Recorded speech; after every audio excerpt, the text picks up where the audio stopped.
La minute du vin.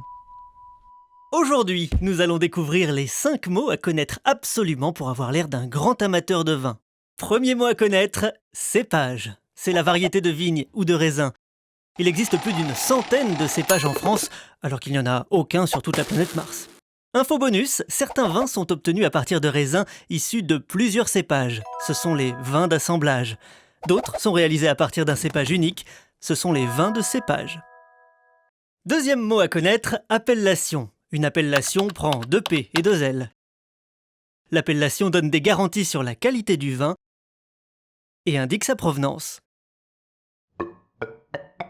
Exemple, le Haut-Médoc est une AOC, appellation d'origine contrôlée. Si vous faites du vin à base de citrouille aux Bahamas, vous ne pourrez pas l'appeler Haut-Médoc. Bah non. Certains vins ne sont pas des AOC mais des IGP. Ils proviennent eux aussi de zones géographiques délimitées, mais différentes de celles des AOC, et leurs conditions de production sont plus souples. Info bonus! Autrefois, les vins IGP s'appelaient vins de pays. Mais bon, IGP c'est quand même plus poétique. Les vins de France, eux, n'ont pas une origine géographique particulière. Ils peuvent être produits à partir de raisins de vignobles différents. Coolos, quoi. Troisième mot à connaître, millésime. C'est l'année de récolte des raisins. Par exemple, 720 avant Jésus-Christ, ou encore 2005. Le millésime est important car des vins d'une même appellation diffèrent selon leur année de production en fonction de la météo.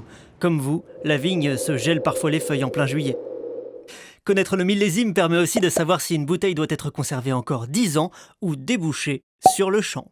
Quatrième mot à connaître, tanin. Un grand merci à la peau et aux pépins du raisin qui produisent ces substances appelées tanins. Les tanins apportent au vin certaines de ses propriétés gustatives et sa capacité de longue conservation. Les tanins peuvent aussi être apportés par le bois des fûts, qu'on remercie aussi. Merci le bois! Dans les vins riches en tanins, on perçoit une note d'astringence. On dit que le vin est tannique. Quand un vin est peu tannique, on dit qu'il est souple. Il est très souple quand il peut toucher ses pieds avec son nez. Cinquième mot à connaître, nez. Le nez, c'est l'ensemble des arômes et parfums perçus en humant le vin, puis en bouche. On appelle bouquet l'ensemble des arômes flairés en humant le verre de vin. Quant au palais, c'est la saveur ou le goût du vin décelé en bouche. Bouquet plus palais égale nez. Voilà, apprenez à maîtriser ces quelques mots et vous passerez pour un pro du vin. Votre entourage sera persuadé que vous avez vous-même vieilli en fût. La semaine prochaine, je vous révélerai les 3 mots à connaître pour avoir l'air d'un grand chirurgien.